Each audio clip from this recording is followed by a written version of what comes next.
Humans have always had a drive to explore. Space is the ultimate challenge, and astronaut spacewalks are perhaps the most dangerous task of all, because astronauts face deadly radiation, extreme temperatures, and micrometeoroids. They are protected from all this by their spacesuits. Here at the University of Maryland's neutral buoyancy tank, one of only 2 in the nation, we're developing our own suit called the MX-2 to be used underwater in a simulated microgravity environment in order to research new technologies and techniques for working in space. Hi, I'm Adam. I'm Ali. I'm Heather, and we're going to show you what we do here at the Space Systems Lab. Okay guys, so what's the plan for today's dive? Well, we're going to put you in the tank and have you try to assemble the ease truss structure that flew in the space shuttle. Heather, you made some changes as well to the restraint layer of the suit. Yes. How's that going to affect us today? It should be stronger. We had some problems with a few of them not holding as well as we'd like. Dives require careful planning and execution. We follow a checklist so that we do everything in the right order. Before the dive, we make sure our main and backup air supplies are filled and ready for use, and connect air, power, and data cables.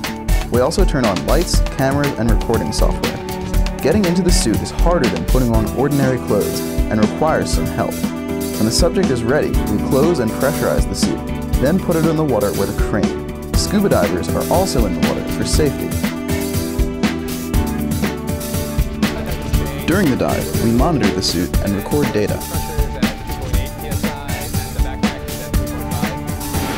There are a lot of important parts on the back of our Analogue spacesuit, including sensors, pressure valves, and an emergency air supply. And it's very important to make sure they don't get damaged while moving around the tank.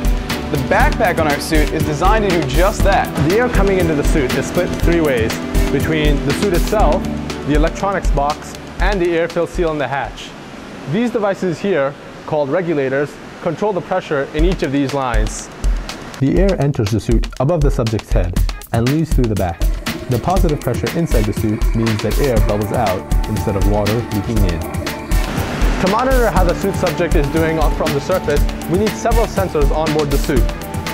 These sensors collect data, which we send back to the control station using a regular Ethernet cable, the kind you probably see in your home and school.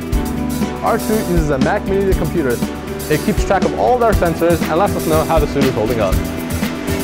We keep our tank at a warm 90 degrees.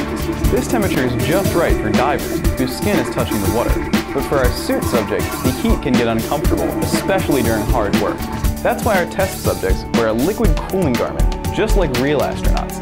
The garment is basically long underwear with plastic hoses woven right into it. We pump cold water through these hoses right against the subject's skin to cool them off.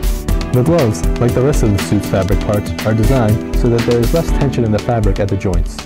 This makes them easier to flex and extend.